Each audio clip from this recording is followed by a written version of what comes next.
mengungkapkan hasil tes kejiwaan dua tersangka, AD 17 tahun dan MF 18 tahun, pelaku penculikan dan pembunuhan bocah SD MFS dengan motif menjual ginjal korban.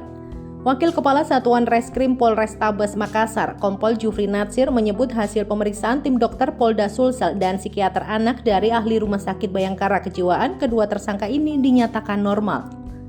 Hal itu disampaikan Jufri sesuai menggelar rekonstruksi di Mako Satuan Brimob Polda Sulsel, Jalan KS Tubun, Makassar pada Selasa 17 Januari 2023. Hasilnya dari Polda Sulsel secara psikologis anak normal. Saudara Ade normal termasuk tersangka MF. Hasil psikiater dari ahli Bayangkara juga menyampaikan bahwa kedua tersangka tidak ada kelainan kejiwaan. Dalam kesempatan itu, Jufri juga membeberkan mengenai hasil visum luar penyebab kematian korban. Menurut penjelasannya, berdasarkan hasil penyidik, korban meninggal karena dicekik dan pelaku kemudian menutup hidung korban dengan tangan sehingga susah bernafas. Kemudian dibenturkan ke lantai berulang kali dan kekerasan yang lain. Jufri mengungkapkan kedua tersangka merencanakan penculikan disertai pembunuhan terhadap korban sejak Desember 2023 setelah Ade terpapar konten negatif video di internet mengenai perdagangan organ yang bisa membuatnya cepat kaya. Ade pun lalu mengajak rekannya MF untuk mencari korban.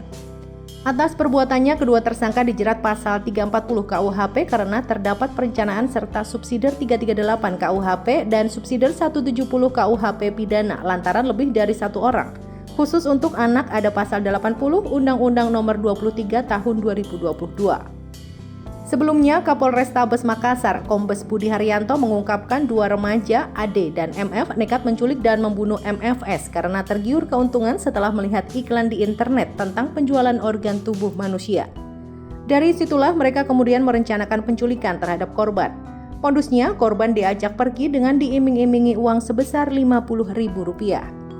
Namun setelah ikut pelaku yang mengendarai motor, korban tak kunjung pulang ke rumahnya hingga ditemukan tewas. Budi mengatakan jasad korban MFS ditemukan di kawasan Waduk Nipa-Nipa, Kecamatan Monconglo, Kabupaten Maros, Sulawesi Selatan. Menurut penjelasannya, tubuh korban masih lengkap atau utuh ketika ditemukan. Kedua pelaku kini telah ditetapkan sebagai tersangka dan ditahan di sel markas Polrestabes Makassar.